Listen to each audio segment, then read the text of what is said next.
ঢাকা বিশ্ববিদ্যালয়ে ছাত্র রাজনীতি নিষিদ্ধ ইস্যুতে যখন আলোচনা তুঙ্গে, তখন দীর্ঘদিন ক্যাম্পাসে সাংগঠনিক কার্যক্রম চালাতে না পারা বাংলাদেশ ইসলামী ছাত্র শিবিরের নেতারা প্রকাশ্যে আসছেন। প্রথমে প্রকাশ্যে আসে ঢাবি শাখার ছাত্র শিবিরের সভাপতির পরিচয়, তারপর শিবিরের সেক্রেটারি এস এম ফরহাদের পরিচয় যখন সামনে আসে, তখন শুরু হয় তুমুল আলোচনা। কেউ বলছেন তিনি ছাত্রলীগ করতেন, আবার কেউ কেউ দাবি তুলেন তিনি নাকি ছাত্রলীগ নেতাও ছিলেন। বিভিন্ন সময় তাকে ছাত্রলীগ নেতা তানভীর হাসান সৈকতের সঙ্গেও দেখা গেছে। তাহলে কি সত্যি তিনি ছাত্রলীগ রাজনীতির সঙ্গে যুক্ত ছিলেন? এ বিষয়ে এবার মুখ খুললেন ছাত্র শিবিরের ঢাবি secretary S M Farhad. ATN নিউজকে তিনি জানান, ছাত্রলীগের কোনো কর্মসূচি বা কার্যক্রমের সাথে তার কোনো সম্পৃক্ততা নেই। এই বিষয়টা অলরেডি আমি লিখিত আকারে দিয়েছি, আবারও বলি। সেটা হলো দুইটা বিষয় আসছে। একটা হলের বিষয় নিয়ে আসছিল শুরুতে। হলের বিষয়টা এটা আরেক ফরহাদ, এটা আবার নিজেরাই ওই ভাই নিজেই পোস্ট দিয়েছেন। আবার ডিপার্টমেন্টের একটা বিষয় আসছে। ডিপার্টমেন্ট আপনি জানেন নিঃসন্দেহে, আমি হল ডিবেটিং ক্লাবের সভাপতি ছিলাম এবং ডিপার্টমেন্টের ডিবেটিং ক্লাবের সেক্রেটারি ছিলাম।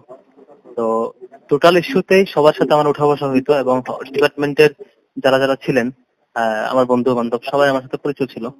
আর সাধারণত ছাত্রলীগের কমিটি যেভাবে হয়, তার আগে কার্যক্রম হয়, পরে কার্যক্রম হয়, কমিটির সময় কার্যক্রম হয়, কমিটির সাথে একসাথে এক জায়গায় যায়, ফুল দিয়ে বরণ করে। কোনো কর্মসূচিতে আগে কিংবা পরে আমাকে কোথাও পাবেন না, কোনো ডকুমেন্টে কোনো ফুটেজে পাবেন না। বা আবার সিভি আহ্বান করে তারা, আমি জানি সিভি আহ্বান করেছিল তখন।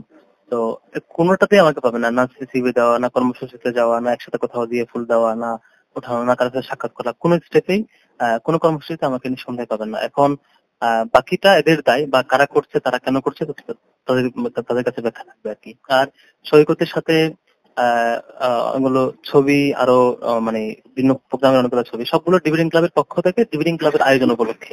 এগুলো আমার হলে যারা ছবিতে আরো আশেপাশে ছিলেন তারাও স্বীকার করবেন যে এগুলো ডিবেটিং ক্লাবের পক্ষ থেকে ছিল, এজ এ ক্লাব হিসেবে ফাংশন ছিল। এটা তো প্রাণ আচার, আমাকে একটু দিস। ঠিক যেন ঘরের আচার, প্রাণ আচার। ফরহাদের ছাত্র শিবির রাজনৈতিক পরিচয় সামনে আসার পর আরেকটি পরিচয়ও সামনে এসেছে। সেটি হলো তিনি 2022 সালের নভেম্বরে ঘোষিত ঢাকা বিশ্ববিদ্যালয়ের সমাজ কল্যাণ ও গবেষণা ইনস্টিটিউট শাখা ছাত্রলীগের যুগ্ম সাধারণ সম্পাদক। সেই কমিটিতে তার নাম দেখা গেছে।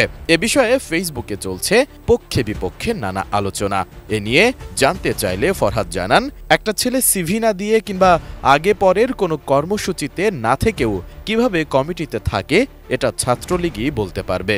ছাত্রলীগ যেভাবে কমিটি দেয়, আপনি দেখবেন যে বিশ্ববিদ্যালয়ে শিক্ষার্থীর প্রায় 80% দেখবেন যে কমিটি কোনো না কোনো ভাবে থাকে, হলের যারা থাকে আর কি, বা যারা মোটামুটি ফাংশনিং থাকে বিভিন্ন ক্লাব ইয়াতে দিয়ে দেয়, তারা র্যান্ডম কমিটি দিয়ে দেয়। এখন একটা ছেলে, সে সিভিও দিল না, সে আগের পরের কোনো কর্মসূচি থাকলো না, সে কোনোতে এঙ্গেজ না থাকার পরও কেউ যদি নাম দিয়েও থাকে, এটা ব্যাখ্যাটা তারা দিয়ে দেয়। এটার সাথে আমার সংশ্লিষ্টতা, আমার যদি সংশ্লিষ্টতা থাকতো নিঃসন্দেহে তাদের ইমিডিয়েট যে প্রোগ্রাম, আগে বা পরে তো প্রোগ্রাম হয়েছে, আমি যতদূর জানি আমার ডিপার্টমেন্টে ওদের মিছিলের প্রোগ্রাম ছিল, কমিটি শেষে ডিপার্টমেন্ট ইনস্টিটিউটের চেয়ারম্যানের সাথে দেখা সাক্ষাতের প্রোগ্রাম ছিল, আরেক জায়গায় ফুল দেওয়ার প্রোগ্রাম ছিল, আর অনেকগুলো দাবি নিয়ে তারা প্রোগ্রাম মিছিল করেছে। ইভেন কোনো কর্মসূচিতে আগে কিংবা পরে আমাকে কোথাও পাবেন না, যদি এই ডকুমেন্টগুলো চেক করা হয় আর কি। এরপরও যদি এই প্রত্যেকটা স্টেপে কর্মসূচি কিংবা সম্পৃক্ততা না থাকা সত্ত্বেও যদি ছাত্রলীগের, ওরাই বলতে পারবে ভালো।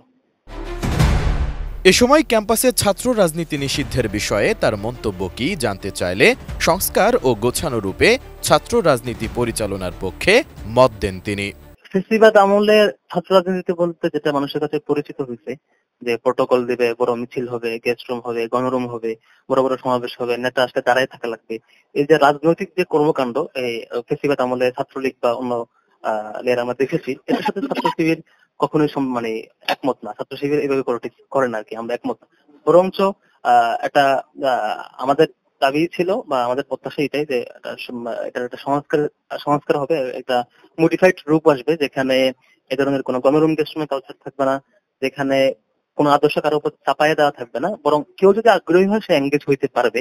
আবার এখানে প্রটোকল নীতি, ভাইয়ের জন্য দাঁড়ায় থাকা, বা হচ্ছে রাজনীতির জন্য একে অপরের বিরোধিতা করা, যেগুলো আগে ছিল আর কি।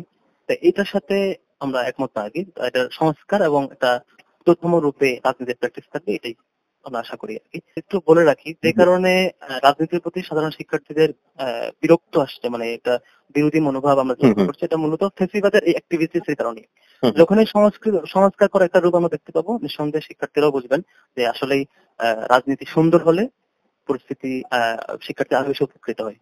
সুন্দরতম রূপ থাকলে নিঃসন্দেহে প্রশাসনের দায়িত্ব সংস্কার কিভাবে করবে। S I Raj, ATN news, Dhaka.